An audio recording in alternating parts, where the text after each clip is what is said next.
A partir de agora, pela Rádio Brasil Espírita, reflexões sobre o livro Paulo e Estevão. Uma apresentação, César Perry.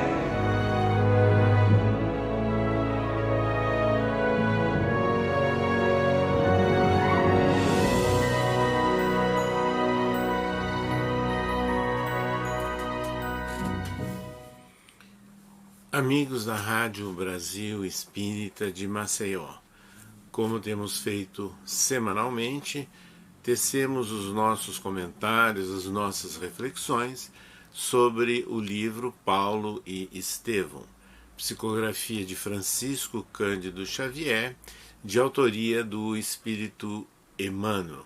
É um livro extremamente importante porque nos traz a visão espiritualista e espírita sobre momentos decisivos, marcantes lá do cristianismo primitivo, envolvendo basicamente a vida do grande vulto Paulo de Tarso, que é considerado o maior divulgador da mensagem de Jesus, o consolidador do cristianismo. Pois bem, no último programa, nós encerramos o capítulo 4, do romance Paulo e Estevão, na segunda parte desse romance, onde nós analisamos em 2 programas a primeira grande viagem feita por Paulo de Tarso, iniciando pela ilha de Chipre e depois se prolongando até a parte sul da Ásia Menor, atualmente Turquia, onde Paulo teve a oportunidade de levar a mensagem de uma forma clara, eloquente, marcante, porque curou o governador da ilha de Chipre, que é o procônsul romano, Sérgio Paulo. Ali fundou também grupos de seguidores de Jesus, trocou o nome, aceitou trocar de Saulo para Paulo, e depois na região ali das cidades do sul, da Ásia Menor, a Panfilha, ele também fundou agrupamentos de seguidores estudiosos da mensagem de Jesus, curou e chamou muita atenção um aleijado na época e conheceu inclusive a família, a avó, a mãe e o jovem, Timóteo, então com 13 anos, que depois veio a se transformar num grande seguidor de Paulo. E foi ali também em que ele sofreu um apedrejamento cruel, severo, foi considerado morto e jogado ao lixo, aos monturos, fora da cidade de Listra, inclusive. Mas os seguidores de Jesus recuperaram aquele organismo, viram que ainda mantinha resto de vida e durante 6 meses o atenderam até que ele se recuperasse. Então vejam que foram momentos extremamente significativos esses, registrados em Paulo e Estevão, relacionados com a primeira grande viagem de Paulo de Tarso. Hoje nós vamos dar prosseguimento às nossas reflexões, iniciando pelo estudo do capítulo 5, da segunda parte do romance Paulo e Estevão, que é intitulado Lutas pelo Evangelho. Pois bem, Paulo de Tarso e Barnabé retornaram então dessa primeira grande viagem e chegaram à cidade de Antioquia, aquela cidade histórica inclusive, porque foi o primeiro grupo de seguidores de Jesus fundado pelo então ex-doutor da lei Saulo de Tarso. E ali eles relataram a viagem, provocando grande interesse, grande admiração, porque ficavam até comovidos pelo fato deles terem visitado regiões pobres, regiões distantes, e levado sempre a mensagem de verdade e de amor com base nos ensinos de Jesus. Então eles voltaram numa fase em que a própria instituição, ou primeiro grupo, mais simplesmente falando, ali de Antioquia, passava por algumas dificuldades. Então as vozes espirituais, inclusive, haviam diminuído a intensidade naquela região, em função principalmente pelas dificuldades reinantes ali em Antioquia, que antes inclusive tinha sido o local, o sítio onde ocorreram, segundo Emmanuel registra, as mais belas manifestações de natureza espiritual, porque havia um ambiente de sinceridade, de fraternidade, de solidariedade. Então agora haviam dificuldades. E porque eles estavam sofrendo alguns impactos ou algumas repercussões até das dificuldades que aconteciam na igreja ou agrupamento original primitivo lá da Casa do Caminho, dos arredores de Jerusalém. Então não havia aquela simplicidade e havia, de certa forma, uma contenda entre aqueles que eram considerados gentios e que Paulo havia sempre estimulado e dado atenção a eles, né? E aqueles que mantinham ainda ideias tradicionais vinculadas ao judaísmo, inclusive com a prática da circuncisão. Então era essa a situação que estavam vivendo ali, de alguns preconceitos religiosos, algumas contendas, né? E foi o momento que Paulo e Bernabé resolveram, inclusive, convidar Simão Pedro para que viesse de Jerusalém para fazer uma visita pessoal àquele grupo ali da cidade de Antioquia, porque eles esperavam, tinham uma grande expectativa que essa viagem, as palavras de Pedro poderiam provavelmente provocar uma situação de conciliação. E foi exatamente isso o que começou a acontecer a partir daquele convite. Então eles estavam colocando claramente: seria justo nós prejudicarmos os mais desfavorecidos por causa de um ponto de vista até pessoal, né, vinculado às ideias do judaísmo clássico? E essas provocações ou essas preocupações fizeram com que Simão Pedro, ao chegar em Antioquia, pudesse falar claramente, né? Por exemplo, que Jesus não deixou uma solução direta, né? Objetiva, com relação à circuncisão nem circuncisão. Ele não se manifestou, mas que isso deveria levar-se em consideração com o raciocínio e com o coração, ou seja, não levando aos extremos. Então, evidentemente, Simão Pedro, nessa sua visita ali em Antioquia, tinha uma palavra que era adequada para aquele momento, aquela situação complexa que eles estavam vivendo, e que poderia suscitar alguns esclarecimentos, algumas reflexões bastante oportunas. Então se estabeleceu um movimento, uma situação de simpatia, de confiança, né, com as palavras e a visita de Simão Pedro a Antioquia. Emmanuel então passa a relatar que chegavam também lá de Jerusalém emissários de Tiago, que traziam cartas para Simão Pedro, e que essas cartas, inclusive, geravam mais algumas outras preocupações, porque Pedro tinha uma palavra franca, né, atitudes claras, e não era aquilo que muitas vezes alguns trabalhadores esperavam. Então o próprio ambiente fez com que, em um determinado momento, Paulo de Tarso, usando da palavra, chamava a atenção do sentimento de união, né, que deveria haver ali naquele agrupamento. União em Jesus. Então, as palavras de Simão Pedro e as palavras de Paulo de Tarso passaram realmente a repercutir naquele ambiente. Então estabelecia-se um movimento ali, um ambiente de um lado de nervosismo, de preocupação, e outros que ainda estavam apegados, né, às ideias extremas, né, mas sem dúvida nenhuma aqueles que eram considerados gentios, né, ali de Antioquia, que sempre foram muito apoiados e amparados por Paulo, estavam enternecidos e sentiam-se gratos com aquele momento e até com as palavras de Simão Pedro. E nessa condição, inclusive, Emmanuel registra que Paulo e Pedro eram, na verdade, pessoas que tinham respeitabilidade e estavam buscando, né, uma compreensão da verdade, tentando superar ambientes de hipocrisia, né, e de salvar o nome, inclusive, do próprio Simão Pedro, de algumas arremetidas farisaicas, né, de extremismos, né, que era muito típico naquela época. Então, de um lado, nós tínhamos Tiago, segundo a nota Emmanuel, cumprindo uma missão, uma tarefa, vamos assim dizer, mais vinculadas ao judaísmo, com atitudes conservadoras, né? E ao mesmo tempo nós tínhamos do outro lado uma figura poderosa de Paulo, né?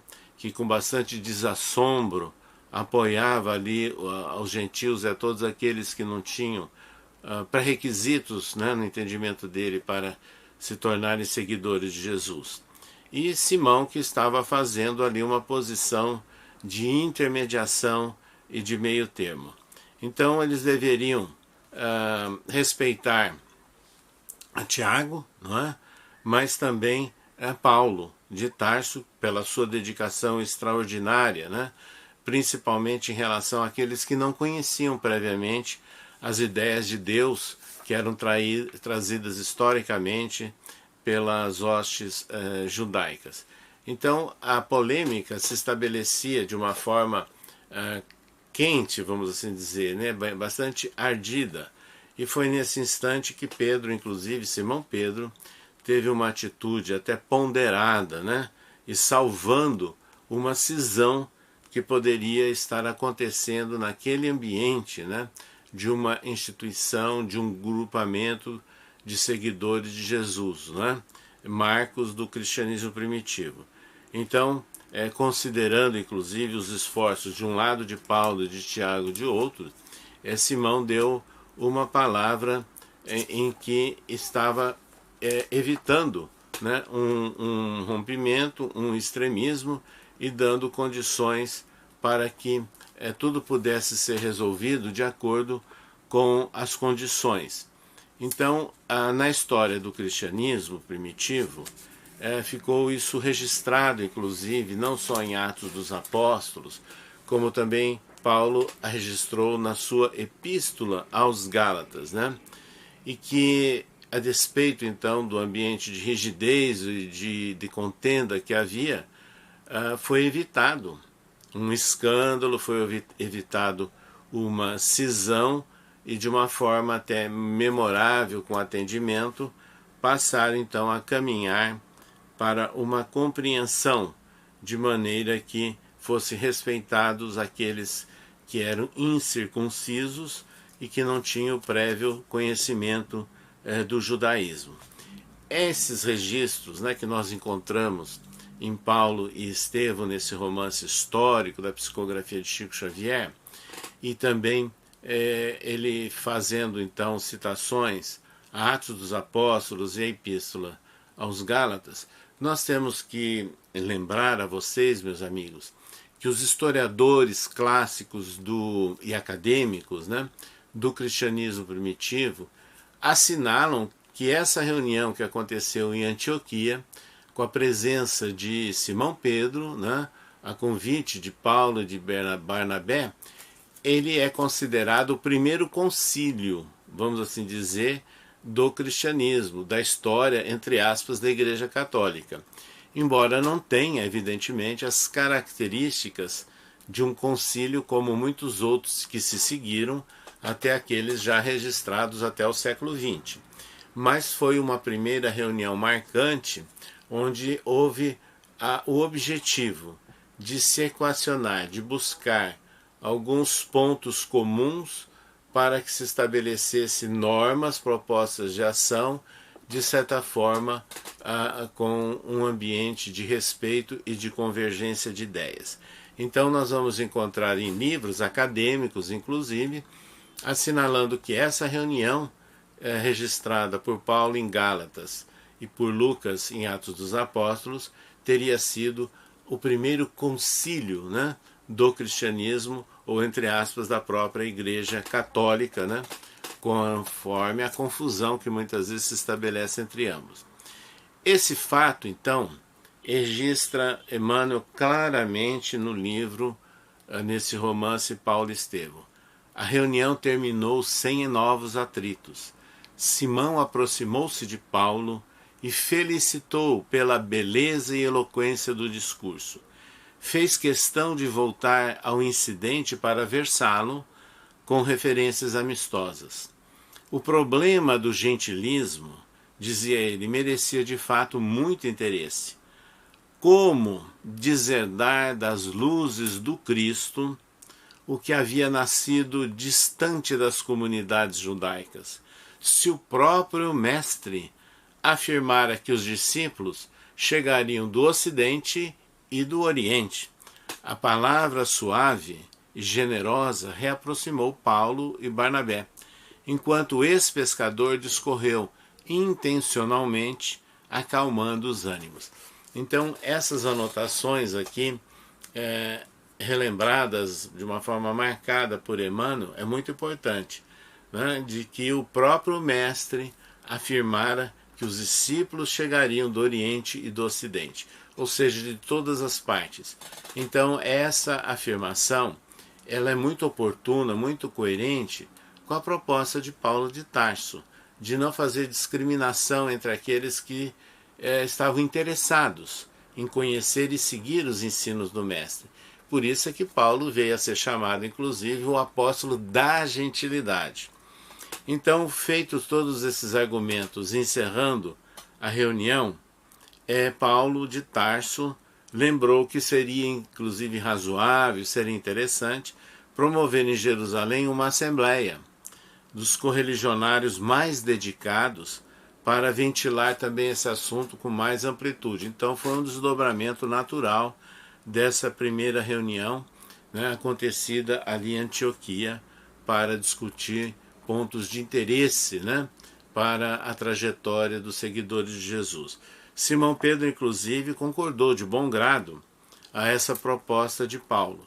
Então, essa reunião foi muito bem sucedida, acontecida ali em Antioquia, definindo então algumas propostas de ação e de respeito, né, e de consideração àqueles que estavam procurando se transformar em seguidores de Jesus. Então houve uma reconciliação de Paulo, de Bernabé, de Simão Pedro, e Simão Pedro regressa a Jerusalém juntamente com os emissários de Tiago.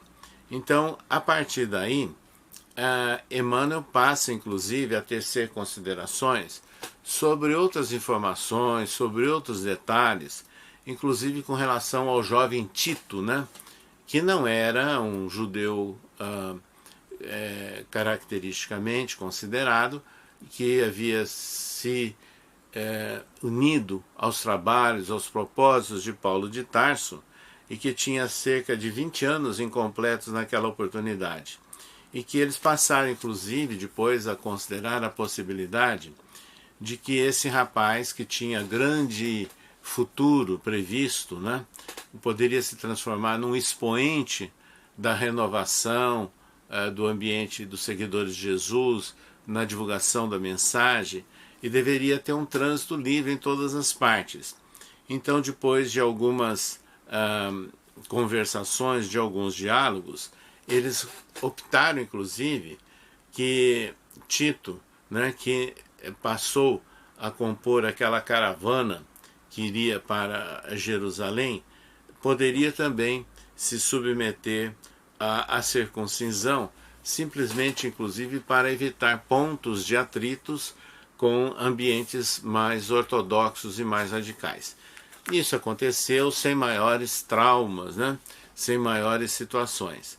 Então, era uma situação complexa essa, né? Que os cristãos primitivos sofreram naquele momento, e apesar de todas as considerações clássicas, de um lado de Paulo de Tarso, do outro inicialmente de Tiago e de Pedro, e que levando a situações de disputa, de posições, de opiniões, mas que começaram a chegar num denominador comum. Então, aquele gesto de conciliação, né, que foi vivido e proposto por Simão Pedro naquela reunião, levou, de certa forma, a um certo descontentamento alguns irmãos, alguns companheiros de trabalho lá da igreja primitiva, né? Da igreja da Casa do Caminho, onde ele estava vinculado. De maneira que, mesmo assim, houve um interesse muito grande na tentativa de ir superando esses obstáculos, essas dissensões. Mas havia, sem dúvida nenhuma, no ambiente da Casa do Caminho, uma pressão, vamos assim dizer, uma tendência por parte de alguns de ceder algumas influências ditas judaizantes, né, que eram emanadas de pessoas mais vinculadas às tradições que eram normas, né, do próprio Sinédrio. Então começaram a ponderar que havia necessidade de muita calma, né, para chegar-se a soluções adequadas, soluções mais oportunas. Isso então foi se desenvolvendo de tal forma que é importante que Emmanuel registra, inclusive, que houve diálogos, ocorreram lembranças, inclusive, né, sobre Simão Pedro, né, que era a mensagem que emanava de Jesus, quando aquela situação estava pendente, estava atribulada, estava levando a muitas preocupações, né? Ele estava de joelhos quando a porta se abriu, com imensa surpresa para mim. Era o mestre que ele estava vendo. Seu rosto era o mesmo dos formosos dias lá do passado, né, do lago de Tiberíades. Fitou-me grave e terno e falou: Pedro, atende aos filhos do Calvário antes de pensar nos teus caprichos. Quer dizer, ficou muito claro que mais importante do que ficar pensando nessas diferenças de opiniões quanto às normas e quanto às posturas, era o atendimento dos filhos do Calvário, dos necessitados, que eram esses que iam bater as portas da Casa do Caminho nos arredores de Jerusalém. Então Pedro, entendendo, né, toda essa situação, ele passou por um grande esforço para superar convencionalismos humanos e de se dedicar mais detidamente ao atendimento do próximo. E também aí Emmanuel registra, né, as preocupações na Casa do Caminho para que eles conseguissem, inclusive, condições melhores de manutenção com condições próprias, né, para o funcionamento da Casa do Caminho. E a partir daí, então, se estabelece propostas de ação e Simão abraça mais uma vez aquela causa, né, do atendimento dos necessitados. E por outro lado, Paulo veio a caminhar no sentido da maior divulgação e do apoio dos seguidores de Jesus que estavam surgindo em várias partes do Império Romano. Então, isso tudo está, meus amigos, registrado, sem dúvida nenhuma, em Atos dos Apóstolos. Então, vieram várias lições, né, nesse capítulo que nós estamos comentando, que são relativos às lutas, às dificuldades, né, do Evangelho, naqueles primeiros passos, naqueles primeiros momentos, né, em que os seguidores de Jesus estavam vivenciando. É o capítulo 5, né, intitulado Lutas pelo Evangelho, da segunda parte do romance Paulo e Estevão. E assim é que se estabelece uma certa harmonia, ou pelo menos respeito, né, entre diversas posições diferentes, e cada um segue, cada um daqueles seguidores de Jesus com tarefas de liderança, seguem os seus trabalhos. A partir daí, Paulo de Tarso está fixado por um período em Antioquia, João Marcos, né, e Barnabé vão se dirigir outra vez para a ilha de Chipre, e Silas, né, também vai para uma região central da Ásia Menor, e outros vão caminhando para outras regiões do Império Romano para a divulgação da mensagem de Jesus. Emmanuel, inclusive, ao concluir esse capítulo 5 da segunda parte do romance Paulo e Estevão, ele anota que Barnabé ficou contentíssimo. O projeto pareceu admirável. Paulo continuava a seus olhos como companheiro das soluções oportunas. Veja, companheiro das soluções oportunas. E dentro de breves dias a caminho de Chipre, onde serviria a Jesus até que partisse mais tarde para Roma. Barnabé foi com o sobrinho João Marcos, para Seleucia, depois de se abraçarem. Ele e Paulo como dois irmãos muito amados, que o mestre chamava a diferentes destinos. Então, esse capítulo ele é concluído por Emmanuel mostrando, caminhos, objetivos imediatos diferentes, mas dentro de uma harmonia, dentro de um objetivo geral, previamente definido com base no diálogo. Assim, meus amigos, nós os convidamos para estarmos juntos na próxima semana, onde nós estaremos analisando outro capítulo do romance Paulo e Estevão, psicografia de Chico Xavier. Até lá, contamos com vocês para refletirmos sobre as peregrinações e os sacrifícios de Paulo de Tarso. Até a próxima semana.